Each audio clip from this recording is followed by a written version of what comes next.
Banyak yang asli enggak. Baik, oke lah kita masuk ke dalam substansi ya. Eh,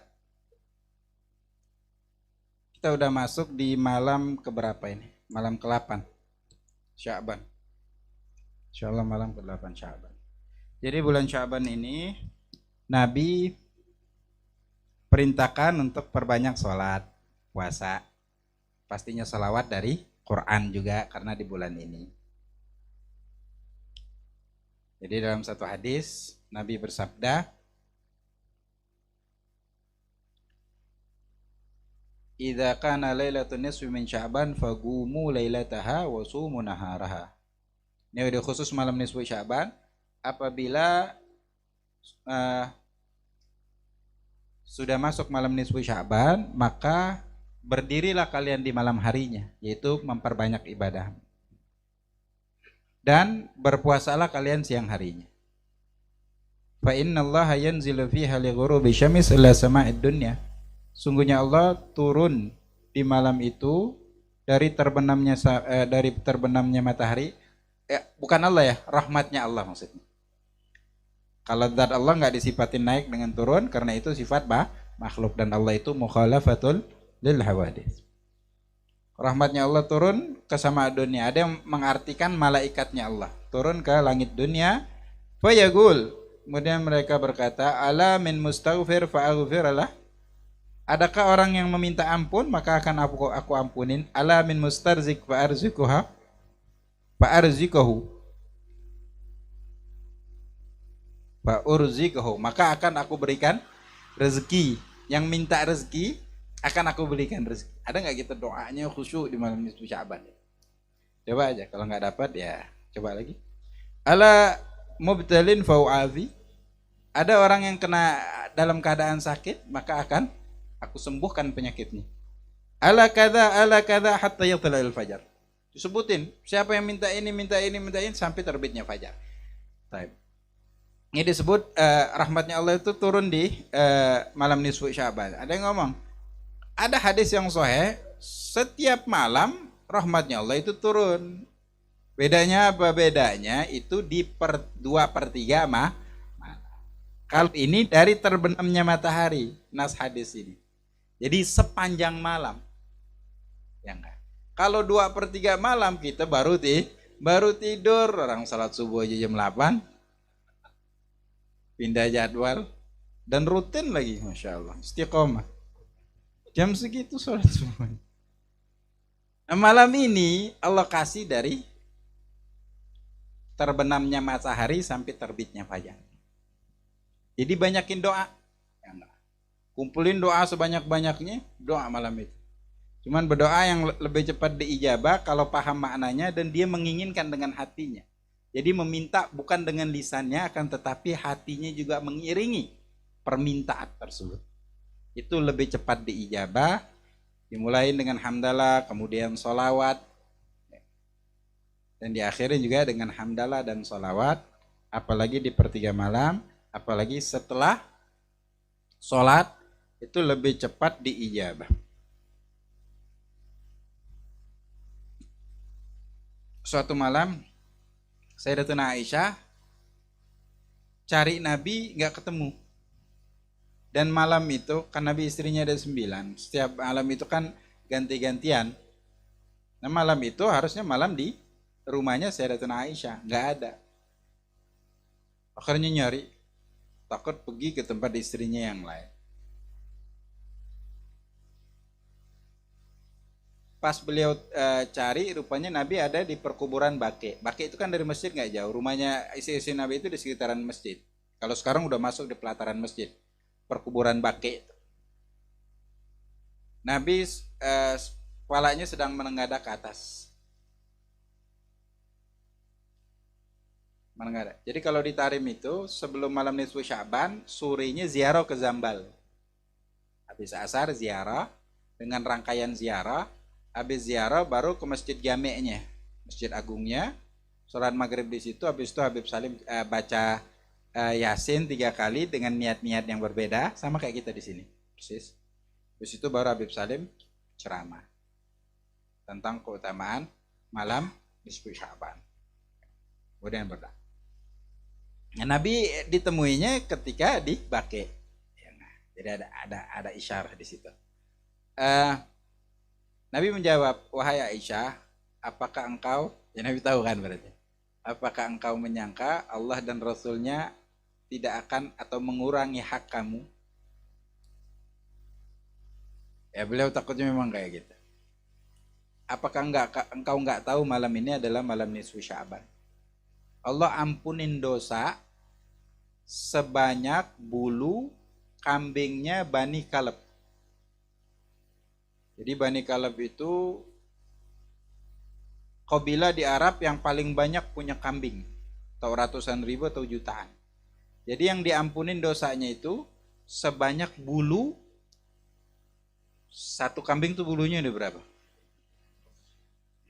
Dikali ratusan ribu atau jutaan, berapa kira-kira itu? Harus akhlak kalkulator ngitungnya. Sebanyak itu, nggak ada batas berarti. Jadi diampunin, malam doa juga mustajab untuk malam nisfu Sya'bannya secara khusus. Adapun di bulan Sya'bannya, ulama mengatakan keutamaan Sya'ban itu Rajab itu terletak di awalnya, untuk malam pertama di bulan Rajab. Kalau bulan Sya'ban di pertengahannya karena ada malam nisfu. Kalau bulan Ramadan di akhirnya karena kebanyakan di situ ada malam. Sir rahasia doanya Nabi, Allahumma barik lana fir Rajab wa Sya'ban wa ballighna Ramadan. Ya Allah, berkahi kami di bulan Rajab dan di bulan Sya'ban. Itu dan sampaikan kami di bulan Ramadan. Berarti tujuan akhirnya Ramadan. Mana keberkahan di sana? Ya Allah, berikan kami pemanasan di bulan Rajab dan Sya'ban untuk memperbanyak amal ibadah di dalamnya, supaya ketika bulan Ramadan masuk kami sudah dalam keadaan terbiasa beramal soleh, tinggal nambah karena bonusnya terbanyak di situ. Ya enggak? Di situ itu kurir 24 jam nonstop kasih bonus kan? Ada cashbacknya, ada apa? Di bulan Ramadan paling banyak pahala di situ. Nah, kita buka Al-Qur'annya lo di bulan Ramadan. Kapan mau khatam? Ya enggak, baru satu hari pertama, hari kedua, hari ketiga buka bersama. Update satu sama Harim nih. Udah kah? Udah kah? Enggak sukses. Maka dimulai dari bulan Rajab, Rajab, Sya'ban, diperbanyak sholatnya. Hanya dibiasakan, kemudian Qur'annya. Dan kita bisa. Alhamdulillah untuk hal ini hampir 4 khataman kita udah khatam. Dan itu ketika kita memaksakan untuk baca sehari sekian juz, bisa kan artinya. Nah, paksakan dari bulan-bulan ini supaya Ramadan terbiasa. Siapa tahu Ramadan ini Ramadan terakhir yang kita temuin. Habis itu nggak ada Ramadan lagi yang kita temuin. Kenapa? Udah pindah alam. Karena di alam barzakh kita nggak beramal lagi. Beramal itu kan cuman alam dunia. Alam barzakh, alam akhirat cuman jaza, pembalasan. Bukan untuk beramal. Ya, jadi itu diminta untuk memperbanyak ibadah. Jadi ketika Nabi, kata Sayyidatuna Aisyah, aku tidak pernah melihat Nabi itu puasanya. Aku melihat Nabi itu kadang puasa, nggak pernah nggak puasa. Terkadang aku melihat Nabi itu nggak pernah puasa sama sekali di bulan-bulan lain. Akan tetapi aku nggak pernah lihat Nabi itu puasa 1 bulan penuh kecuali Ramadan. Dan di bulan lain aku tidak pernah melihat Nabi paling banyak puasa kecuali di bulan Sya'ban. Makanya bulan Sya'ban itu tanggal 16 sampai akhir haram berpuasa di hari-hari itu untuk orang yang tidak pernah puasa dari tanggal 1 sampai 15-nya. Kalau pernah sekali aja nggak apa-apa. Karena sudah terbiasa. Kalau di ujung-ujung dia takutnya di Ramadannya dia lemas. Nabi hampir 1 bulan penuh. Ketika ditanya beberapa alasan di dalam hadis, Nabi jawab. Yang pertama, karena Allah itu menyalin, malaikat itu menyalin kembali dari Lauhil Mahfuz apa yang akan terjadi kepada diri kita sampai 1 tahun ke depan itu di malam nisfu Sya'ban nyalinnya.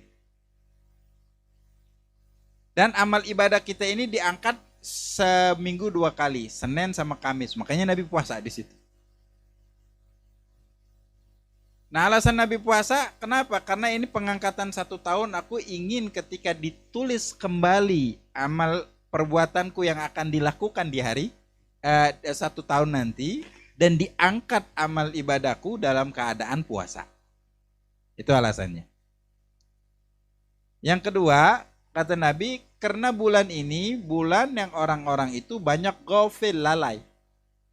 Karena bulan Rajab termasuk Ashhuril Hurum, bulan haram yang ada keutamaan di dalamnya. Amal ibadah dilipat gandakan. Bulan Ramadan itu pelipat gandaan yang begitu luar biasa, apalagi Lailatul Qadar 83 tahun yang ibadah di malam itu.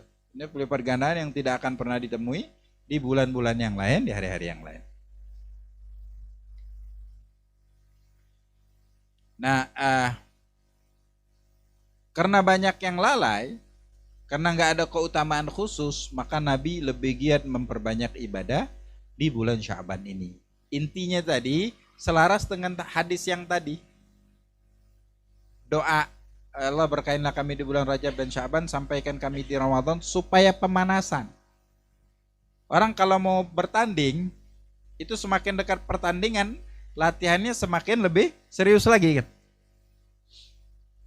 Nah, ini adalah perlombaan ukhrawi.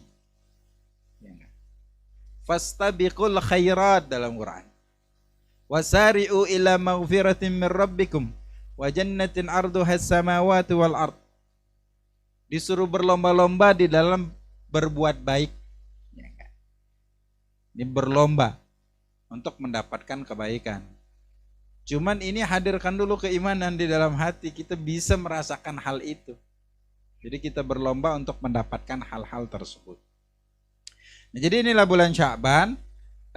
Keutamaannya di malam nisfu Sya'ban. Akan tetapi dia disebutkan juga bahwasannya malam nisfu Sya'ban. Jadi hadisnya banyak ya, keutamaan malam nisfu Sya'ban. Ada yang mengatakan hadisnya hadisnya banyak. Sebagian dari banyak itu darajatnya juga bermacam. Ada yang hasan, dhaif juga, ada yang mungkar, kalau maudhu palsu, ada yang macam-macam. Ya enggak. Man kata Habib Salim, ada orang yang baina asyiyatin wa dhuhaha, anak baru kemarin sore, ceramah langsung ngomong semua hadisnya dhaif dan palsu. Ya orang-orang Wahabi maksudnya itu. Zaman di situ kan banyak juga Wahabi. Semua hadisnya palsu dan yang lain sebagainya. Padahal itu ma'ruf. Nah, di antara hadisnya, jadi banyak kitab di karang tentang Sya'ban, khusus juga malam nisfu Sya'ban. Disebutkan wa yustahabbu ihya lailatul id bil ibadah walau kanat lailatul jum'ah min shalah wa ghaira min al ibadah la khair. Man ahya lailatul id lam yamut qalbuhu yawma tamutul qulub. Itu malam Idul Fitri. Wa fi hasyatu dasuki qauluhu wa nudiba ihya lailatihi ay li qauli alaihi salatu wasalam man ahya lailatul id wa lailata nisfi min sya'ban lam yamut qalbuhu yauma tamutul qulub. Barang siapa yang menghidupi 2 malam hari raya Idul Fitri, Idul Adha, dan malam nisfu Sya'ban, maka tidak akan mati hatinya di mana hati itu mati. Nah, hati ini mati, ulama memberikan beberapa makna dan penjelasan di dalamnya. Imam Romli di dalam kitab Nihaya wal murad bi mautil qulub, yang dimaksud dengan hati yang mati syaghafaha bi hubbid dunya. Hati yang terlalu cinta kepada dunia ini mati pasti. Dia bakal menghalalkan segala cara, akhirat enggak penting untuknya, yang penting adalah kegemerlapan hidup di dunia. Jadi yang penting untuk dia itu adalah harta, jabatan, dan segala sesuatu yang buat dia nyaman di dunia. Akhirnya lupa akan akhirat. Ini mati disebut akhdan min khabar, ngambil dari hadis. la tadkhulu ala haula'il mauta. Kata Nabi, jangan masuk kepada orang-orang yang mati itu. Gila man hum ya Rasulullah, orang itu masih hidup. Maksudnya apa ya Rasulullah? Gala al-aghniya, maksudnya adalah orang-orang kaya. Jadi yang mati bukan orangnya, akan tetapi hatinya. Baik. Jadi yang dimaksud ini satu tafsiran. Tafsiran yang kedua adalah al-kafar, orang kafir. Akhdan min gaulihi aw man kana maitan fa ahyaynahu. Apakah orang yang mati kemudian kami hidupkan? Maksud mati di sini kami berikan hidayat. Ya mati hatinya karena tidak mempercayai Allah. Ada lagi tafsiran mengatakan al-faza'ul yaumal qiyamah, ketakutan di hari kiamat ketika dibangkitkan di padang mahsyar itu keadaan begitu mencekam. Kita udah seringkali ceritakan keadaan di padang mahsyar. Nah, ketakutan ini digambarkan dalam hadis yuhsyarun nas yaumal qiyamah hufatan uratan ghurlan. Dibangkitkan di hari kiamat manusia itu dalam keadaan tidak beralas kaki dan telanjang. Faqalat Ummu Salamah radhiyallahu anha au ghairaha, berkata Ummu Salamah ataupun yang lain, ragu perawi ini siapa, yang penting istrinya Nabi. Ada lagi Sayyidatuna Aisyah mengatakan wa sawata atanzurur rajulu atanzurur rijal ila auratin nisa wan nisa ila auratir rijal. Kaget, ya Rasulullah, gimana pada saling pandang aurat masing-masing, laki-laki lihat aurat perempuan, perempuan lihat aurat laki-laki. Faqala lahan Nabi sallallahu alaihi wasallam inna lahum fi dzalikal yaumi syughlan. Nabi menjawab, mereka disibukkan atas hal tersebut. Kadang-kadang orang melihat perempuan cantik, cakep, senang ya. Cuman kalau lagi masalah, itu perempuan cantik, bodoh amat dong lagi masalah. Itu kan tersibukkan gitu. Nah, keadaan ini masalah di atas masalah ini di hari kiamat itu. Keadaan begitu mencekam, gak ada niat lagi mau lihat aurat. Nah, ini disebut la ya'rifur rajulu annahu rajul walar mar'a annahal mar'ah. Saking ketakutnya, dia nggak tahu diri yang laki-laki itu dirinya laki-laki dan perempuan itu dirinya perempuan. Jadi nggak kepikiran untuk ke situ sama sekali. Karena keadaan yang begitu mencekam. Nah, dalam kitab lain Hasyadu Suki mengatakan, dan ini pendapat yang paling kuat katanya. Ini pendapat yang kuat. Jadi di hari kiamat orang pada ketakutan, dia diamankan. Bagi siapa yang menghidupkan malam Idul Fitri, Idul Adha, malam nisfu Sya'ban dengan berbagai macam ibadah di dalamnya. Nah, jadi kalau ada majelis taklim malam nisfu Sya'ban datang. Habis itu jangan datang lagi. Itu keadaan yang akan menghukumi. Macam-macam ntar. Sibuk sayang apa? Sibuk mancing. Ataupun yang lain. Ala kulli hal. Baik. Di antaranya, nah ini ya. Nah di Hasyadu Suki disebut ketakutan ketika kematian. Banyak yang ketakutan yang begitu besar ketika kematian itu dan benar-benar diuji.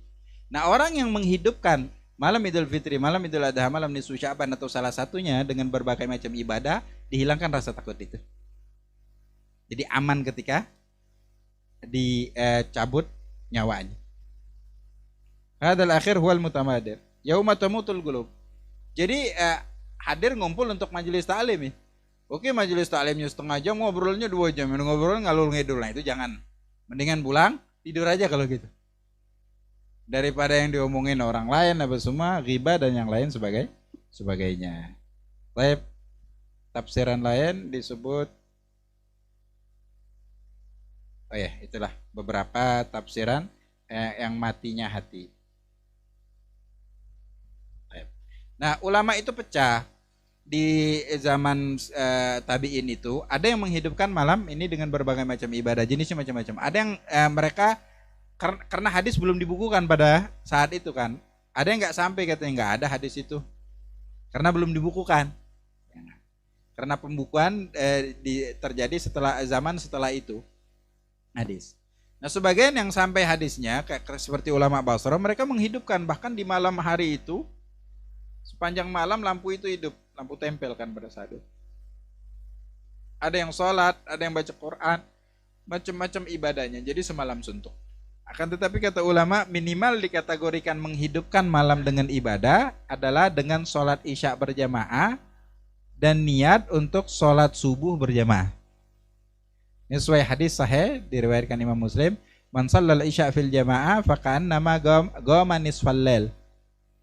Wa man shalla subha fil jamaah faka'annama qama al-laila kullah. Barang siapa yang sholat isya berjamaah, dia seperti ibadah semalam suntuk, nggak tidur, ibadah aja. Kalau kita main handphone biasa ya, lebih dari setengah malam juga biasa. Ini nggak ibadah.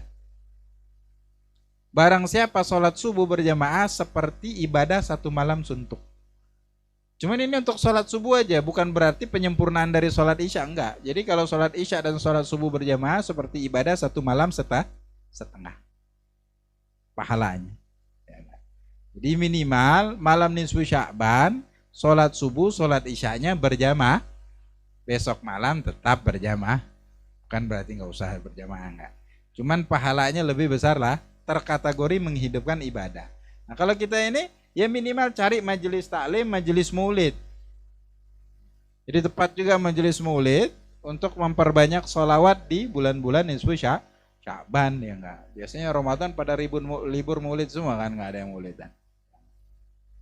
Kecuali beberapa tempat yang masih membaca maulid. Nah, ini keutamaan malam nisfu Sya'ban.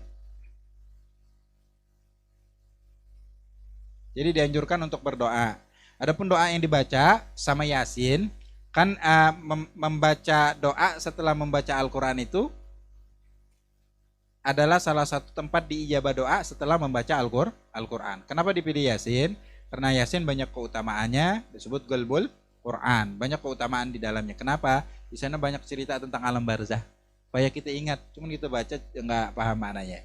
Ya sekali-sekali baca tafsir, belajar tafsir Yasin. Di mana dapatnya? Paling di YouTube ya. Ya jangan sampai channel Wahabi aja yang ikut ke situ. Nggak boleh muletan lagi ntar.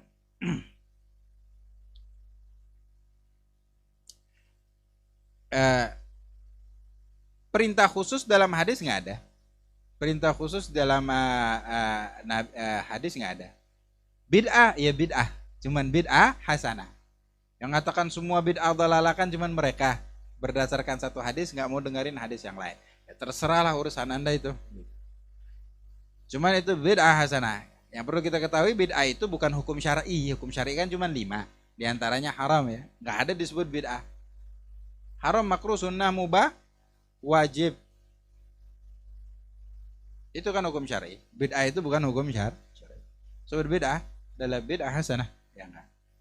Kemudian doa. Adapun doanya itu warid di dalam hadis, diriwayatkan Imam Abdul Razak di dalam musannafnya, barang siapa ya dzal manni sampai akhir itu yang baca doa itu, maka akan diluaskan rezekinya. Jadi baca Yasin awalnya niat untuk dipanjangkan umur. Yang kedua diluaskan rezeki. Yang ketiga meninggal dalam keadaan husnul khatimah. Kenapa? Karena di malam itu mulai ditulis kembali kan. Dalam hadis la yuruddul qadha illa ad-du'a. Tidak ada yang merubah qadha kecuali kalau ditulis, sudah ditulis nggak bisa dirubah. Makanya minta dulu supaya yang ditulis Wahabi nggak mau, ya sudah terserah mereka. Jadi alasannya di situ. Kita membaca Yasin doa. Kalau bawa air ya, semua yang dibacakan Al-Quran itu berkah. Tidaklah seorang membaca Al-Quran fi baitin min buyutillah, ya enggak. Itu misal bukan maksudnya harus di masjid, enggak. Di mana tempat? Illa nazalat alaihimus sakinah. Turun ketenangan, ketentraman, rahmatnya Allah tuh. Hadisnya sahih. Ketika dibacakan turun ke air, airnya dapat nggak keberkahan itu? Dapat nggak rahmat itu? Bid'ahnya di mana? Alhamdulillah, terserah lah. Kalau cuman penjelasannya di situ. Jadi apa-apa yang kita lakukan itu jangan takut dikatakan bid'ah. Ya enggak. Karena semua ada nas syar'i dan tidak ada larangan. Masalahnya nggak pernah dibuat di zaman Nabi, apakah ada nas yang mengharamkannya? Ya enggak. Karena kullu bid'ah dhalalah itu umum. Ditaksis dengan man sanna fil islami sunnatan hasanatan, kata Imam Nawawi di dalam syarah Sahih Muslim. Barang siapa di dalam Islam memberikan contoh yang baik, dia dapat pahalanya dan pahala orang yang melakukannya. Contoh yang baik artinya belum dicontohkan Nabi. Kalau udah dicontohkan Nabi, jadi bahasanya barang siapa yang menyampaikan hadisku, menyampaikan syariatku dan yang lain. Ini memberikan contoh, berarti belum ada di zaman zamannya Nabi dan zaman sahabat. Jadi semua bid'ah itu dalalah ditaksis dengan ini. Tambah lagi perkataan sahabat ketika Sayyidina Umar ibn al-Khattab menghimpun sahabat untuk sholat tarawih berjamaah satu bulan penuh. Yang awal mereka itu nggak ada yang berjamaah cuma 1-2 orang. Nabi pun berjamaah cuma 3 kali seumur hidupnya Nabi sholat tarawih. Dihimpun oleh Sayyidina Umar bin Khattab dan sholat 20 rakaat. Nggak ribut zaman dulu 20 rakaat. Sahabat mengomentari ni'matul bid'ah hadhihi, sebaik-baiknya bid'ah adalah ini. Kalau bid'ah itu semua dolalah, kok disebutin ada yang baik? Apakah sahabat ini nggak pernah baca kullu bid'ah dolalah? Ini generasi yang ketemu Nabi. Makanya kata Imam Syafi'i, bid'ah itu ada yang nikmat, bid'ah hasanah, ada bid'ah dolalah. Intinya kalau bertentangan dengan kaidah-kaidah syar'i, maka itu ditentang. Man ahdasa fi amrina hadza ma laysa minhu, mendatangkan sesuatu yang bukan dari agama. Kalau kumpul untuk sholawat dari agama, enggak agama. Ada hukum syar'i yang dilanggar, enggak, ya udah ini baik. Kalau ma laysa minhu fa huwa rad, baru ditolak. Baik. Gitu penjelasannya ya. Jadi di bulan Sya'ban ini ya kita melakukan pemanasan untuk bulan Ramadan. Isi hari-hari dengan biasakan yang nggak pernah sholat duha dulu 2 rakaat. Waktunya panjang. Dari terbit matahari 20 menit setelah terbitnya matahari sampai sebelum adzan zuhur. Jadi break aja dulu sebelum zuhur 5 menit, masuk masjid, sholat 2 rakaat, sholat duha. Niat qobliyah nggak bisa. Niat tahiyatul masjid, niat wudu juga dihimpun karena Nabi pernah menghimpun satu sholat dari dalam satu takbiratul ihram, cuman sholat khusus yang disebut ghairu maksudah. Ini kajiannya dalam kitab fikih. Ambil. Yang nggak pernah sholat witir, upayakan sholat witir. Jadi ketika Ramadan witirnya nggak 3 lagi, nambah. Habis tidur makan sahur waktu masih panjang tambah 8 lagi sholat witirnya. Dipaksakan capek ya enggak. Baru kita tuain ntar di akhirat. Kalau enggak nangis, kata Imam Syafi'i, banyak yang nangis di hari kiamat. Ketika diungkap hijab, banyak pahala zikir begitu luar biasa yang kita sampaikan tadi. Dia tidak berzikir. Jadi suatu ketika Nabi tanya sahabat, kalian tahu nggak apa yang diinginkan ahli barzakh seandainya mereka itu dihidupkan kembali oleh Allah Subhanahu wa taala? Nggak tahu, kata sahabat. Mereka itu hanya ingin mengucapkan la ilaha illallah kemudian meninggal lagi. Kita begitu panjang waktu untuk la ilaha illallah, cuman taufik nggak ngalir ke kita. Nah, ngapa nggak ngalir itu? Apa penyebabnya? Baik. Ala kulli hal, singkat cerita ya kita tutup dengan ini. Panjang cuman nggak apalah.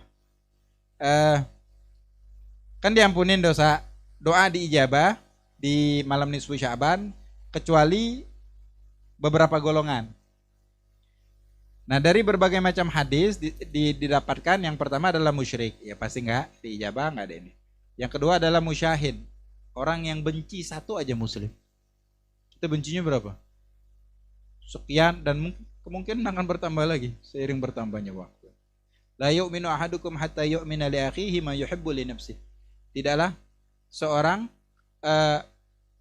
beriman dengan keimanan sempurna sampai dia mencintai saudaranya sebagaimana dia mencintai dirinya. Tertolak ini.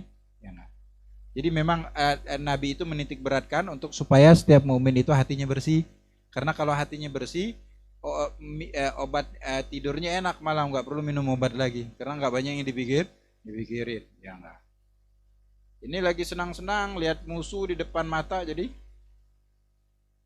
hati jadi nggak enak lagi.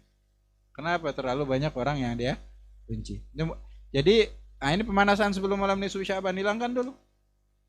Setelah itu ya upayakan pertahankan, jangan ditambah lagi kebencian. Usyar ini diambil dari kalimat usyur, 1/10. Jadi zaman jahiliyah itu ada tukang pajak 10% mintanya. Kalau zaman sekarang ada tukang pajak ya kadang berseragam, kadang berdasi. Ngurus ini agak lambat ini Pak, memang prosesnya 1 tahun ya enggak, agak keset jalannya, nggak licin. Cuman kalau dikasih pelicin agak dekat nih, agak cepat. Oh bisa cepat, oh itu tergantung jumlahnya. Sekian, wow itu besar Pak, 1 jam selesai ini. Ini juga nih, usyar, ya nggak akan diijabah doanya. Dan itu haram ya, boleh ini orang, jangan, boleh ini orang. Dan salah satu tempat yang makruh kita sholat adalah tempat untuk ini, yang sering mendolimin ini. Jadi jangan sholat di tempat itu. Kemudian orang pembunuh, yang pernah membunuh dia nggak bertobat. Orang yang memutuskan tali silaturahmi, memang doanya juga nggak diijabah. Kemudian wa musbilul izar, orang yang pakai pakaian sampai ke bawah, menutupin mata kakinya, laki-laki ya. Cuman dengan kesombongan. Kalau nggak sombong nggak apa-apa. Makruh aja, nggak sampai haram. Cuman nggak diijabah. Yang minum minuman keras sama narkoba belum tobat juga malam nisfu Sya'ban, stop dulu. Supaya diijabah, supaya bisa langgeng tobatnya. Kemudian orang yang berzina belum pernah bertobat. Orang yang hobi ngomongin orang lain belum bertobat. Orang yang buat patung, masih dia buat patung.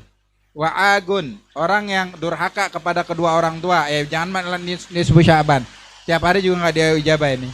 Wa mudribun fit tijara, dan orang yang pembenci sahabatnya Nabi Sallallahu Alaihi Wasallam. Nah inilah, semoga di malam nisfu Sya'ban kita hilangkan ini supaya doa diijabah, dan insya Allah hujan membawa keberkahan.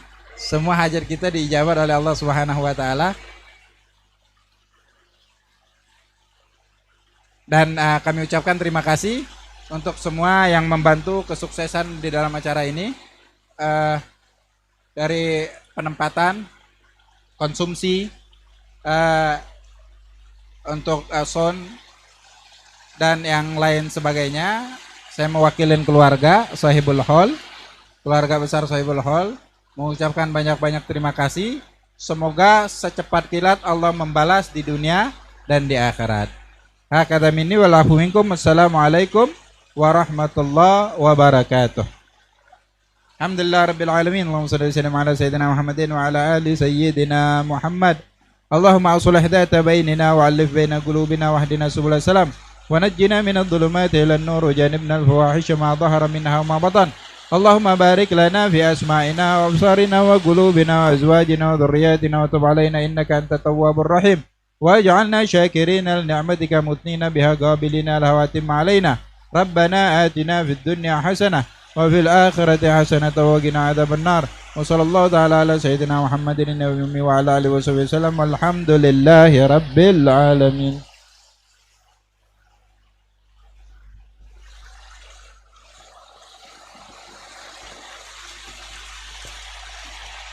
Syukran katsira pada guru kami Al-Habib Hasan Al-Haddad yang telah menyampaikan tausiahnya. Mudah-mudahan apa yang beliau sampaikan menjadi ilmu bagi kita, jadi semangat bagi kita untuk beribadah kepada Allah Subhanahu wa taala. Amin. Allahumma amin. Baik, acara selanjutnya yaitu ramah tamah, dan saya selaku pembawa acara mohon maaf atas segala kekurangan dan kehilafan. Pada Allah kami mohon ampun, pada antum semua ana mohon maaf. Billahi fisabil haq. Assalamualaikum warahmatullahi wabarakatuh. Waalaikumsalam warahmatullahi wabarakatuh.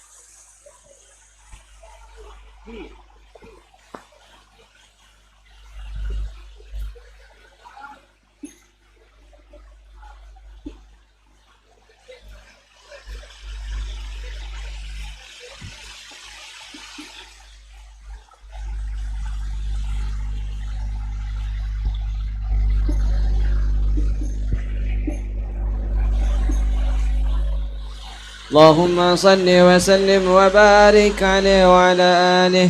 صلاة الله سلام الله على طه رسول الله. صلاة الله سلام الله على ياسين حبيب الله صلاة الله سلام الله على طه رسول الله صلاة الله سلام